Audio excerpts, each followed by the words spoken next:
میرا نام ہے ڈاکٹر یونس احمد۔ میں assistant professor and consultant gastroenterologist and hepatologist کام کر رہا ہوں۔ تقریباً 11-12 سال کا میرا تجربہ ہے اور میرا کام ہے جگر، آنت، لبلبہ، پتا، معدہ اور اس سے جڑی ہوئی جتنی بھی بیماریاں ہیں ان کی تشخیص اور ان کا بر وقت علاج۔ آج کا ہمارا جو ٹاپک ہے وہ ہے السر۔ ہم لوگ اسے میڈیکل ٹرم میں پیپٹک السر ڈیزیز کہتے ہیں اور عام لوگ اس کو السر یا معدے کا زخم کہتے ہیں۔ تو معدے کے زخم کے مختلف وجوہات میں 2-3 ضروری جو وجہ ہیں اس میں سب سے پہلے ہے H pylori infection. H pylori infection اگر کسی کو ہو جائے، جو کہ ہمارے ملک میں بہت زیادہ کامن ہے، اس کی وجہ سے پیپٹک السر یا معدے کا زخم ہو جاتا ہے۔ اس کے علاوہ کچھ دوائیاں بھی ایسی ہیں جیسے ڈسپرین اگر لوگ بہت زیادہ استعمال کریں، درد والی دوائیاں بہت زیادہ استعمال کریں جیسے بروپین، پمسٹان وغیرہ۔ اس کے علاوہ اسٹیرائڈس کا استعمال اگر بہت زیادہ کریں تو اس سے پھر السر ہو جاتا ہے۔ اس کے علاوہ کچھ اور بھی بیماریاں ہیں لیکن وہ کم ہے جس کی وجہ سے یہ السر یا زخم ہو جاتا ہے۔ اگر بر وقت اس کی تشخیص نہ کی جائے اور اس کا علاج نہ کیا جائے تو وہ آگے چل کے بہت سے مسائل کو جنم لیتا ہے، جس میں یہ کہ اگر اس کا علاج نہ کیا جائے اس کی وجہ سے معدے یا آنت میں سوراخ بھی ہو سکتا ہے۔ اس کی وجہ سے معدے سے جو آنت کو خوراک جاتا ہے، جو سوراخ ہے وہ جگہ بند ہو جاتی ہے، جس کی وجہ سے مریض کا وزن کم ہو جاتا ہے، مریض میں خون کی کمی ہو جاتی ہے، خون کی الٹیاں اس طرح کا مریض کر سکتا ہے۔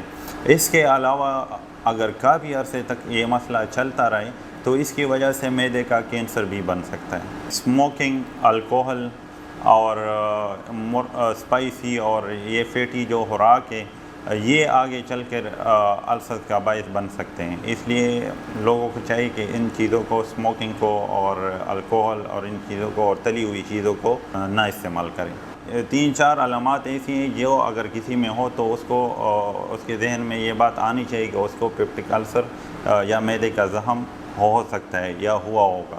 وہ یہ ہے کہ اگر اس کو پیٹ میں اس طرح بوجھل پن ہو، اگر اس کو الٹیاں بار بار آ رہی ہو، اگر اس کا وزن بار بار کم ہو رہا ہو، اگر اس کو پیٹ میں یا معدے میں جلن ہو، یا کچھ لوگ کہتے ہیں میرے دل میں اس طرح یا سینے میں جلن ہے، اگر اس طرح کے علامات ہو تو اس کو فوراً ڈاکٹر کے ساتھ رجوع کرنا چاہیے، جو کہ اس کے کچھ ٹیسٹ کروائے گا۔ کچھ خون کے ٹیسٹ ہوتے ہیں، الٹرا ساؤنڈ بھی ہم کرواتے ہیں۔ الٹرا ساؤنڈ سے السر یا اس کا پتہ نہیں چلتا، لیکن ہم اس سے یہ کچھ چیزیں ایکسکلوڈ کرتے ہیں کہ کہیں مریض یہ سمجھ رہا ہو کہ یہ السر ہے لیکن وہ کوئی اور وجہ ہو سکتی ہے۔ اس کے علاوہ اگر ان چیزوں سے بھی پتہ نہ چلے تو پھر ہم مریض کی اینڈوسکوپی کرواتے ہیں، جو کہ کیمرے کے ذریعے معدے کا معائنہ ہوتا ہے، تاکہ ہم دیکھ سکیں کہ السر کی وجہ سے خدا نخواستہ کینسر تو نہیں ہوا۔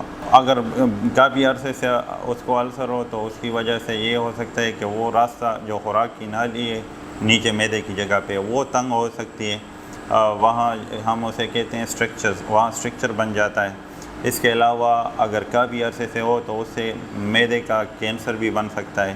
اس کے علاوہ اس طرح معدے میں یا چھوٹی آنت میں سوراخ بھی ہو سکتا ہے، اور اس طرح بھی ہو سکتا ہے کہ معدہ چھوٹی آنت کے ساتھ مل جائے، جس کو ہم کہتے ہیں پسچولا بھی کبھی کبھار بن جاتا ہے۔ اس طرح کے مریضوں کو پانی کا استعمال بہت کرنا چاہیے، سبزیاں استعمال کرنی چاہیے، میوے استعمال کرنی چاہیے، اور زیادہ تلی ہوئی چیزیں، زیادہ اسپائسی چیزیں جس میں مرچیں بہت زیادہ ہو، اور کولڈ ڈرنکس، کاربونیٹڈ ڈرنکس جو کہ پیپسی وغیرہ ہے، اسٹرنگ آج کل کے نوجوان بہت زیادہ استعمال کر رہے ہیں، 7 اپ، ان چیزوں سے یہ بہت زیادہ ہو جاتے تو ان چیزوں کو ایوائڈ کرنا چاہیے۔ ہمیں کوشش کرنی چاہیے کہ جتنا ممکن ہو گھر کی بنی ہوئی چیزیں جو کہ تازہ ہو وہ کھانی چاہیے، سبزیاں زیادہ استعمال کرنی چاہیے، باہر گندی جگہوں پہ جو ہمیں پتہ ہو کہ یہ کھانا، یہ چیزیں صاف نہیں ہو، وہ نہیں استعمال کرنی چاہیے، ابلا ہوا پانی استعمال کرنا چاہیے، اور کوشش کرنا چاہیے ہلکا پھلکا ورزش بھی، تھوڑا سا واک کر لیں، یہ بہت ضروری ہے۔ اور ٹینشن بہت زیادہ نہ لے، کیونکہ اگر ایک انسان بہت زیادہ ٹینشن لیتا ہے، اسٹریس لیتا ہے، اس کی وجہ سے بھی السر بن جاتے ہیں۔